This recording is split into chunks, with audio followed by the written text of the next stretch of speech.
I think another thing that just psychs me out is the fact that like you always want to make sure you're doing enough.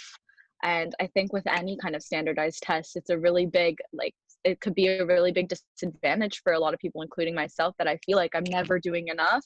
But then I don't want to burn myself out. And it's just, you know how it is, I'm sure. Of course, of course. And what about getting questions wrong? How do you feel around the idea of getting questions wrong? I try not to focus too much on it. Like I always try to see where I got it wrong. And I know, especially from listening to you and hearing what you say, that the review process is like one of the most important concepts of studying for the LSAT in general. But sometimes, you know, you have like a big ego and you don't want to know what you did wrong and you don't want to have to go back to it. And it's like, I think a lot of the time it's either has to do with me rushing and then I just kind of feel disappointed. So I mean, I do focus on what I got wrong, but especially when it comes to reading comp, I try not to look at it.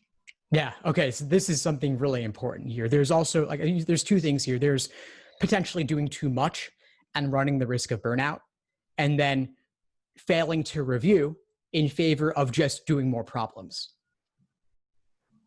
Exactly. That's like exactly like it's like a devil and an angel on your shoulder is exactly what I'm dealing with. Totally. So what if it were okay to get questions wrong as part of the learning process, and then every question you got wrong were an opportunity to learn something new?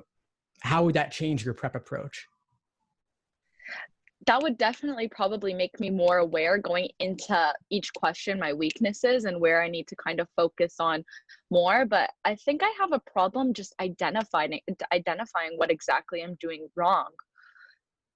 Because it's not like for me, it's a specific question type, more so as it is either I'm reading something wrong or I'm skimming over it wrong or I'm misinterpreting the language that LSAC is using. Because sometimes you have no idea what a word they're using means, so you can interpret it in two different ways. Yeah, and there's a few things you can do about this, because you're absolutely right about the kinds of things that make questions difficult, the kinds of things that can trip you up. Step one is writing it out or talking it out to yourself, but not just doing it all in your head, not being done with it in 5 seconds and saying, oh, I get it now. It's actually slowing down and articulating it as part of your review process, as you've heard me say on the podcast and elsewhere. That's one step. The next step would be talking it out with a friend or a coach or a tutor. And then another thing would be looking up explanations online, looking up written explanations or video explanations. I've got plenty of video explanations out there, as well as written ones available for the vast majority of prep tests. And so those could be a resource for you as well. Mm. But try to figure it out on your own first and in dialogue with others first, because that's personalized rather than one size fits all written or video.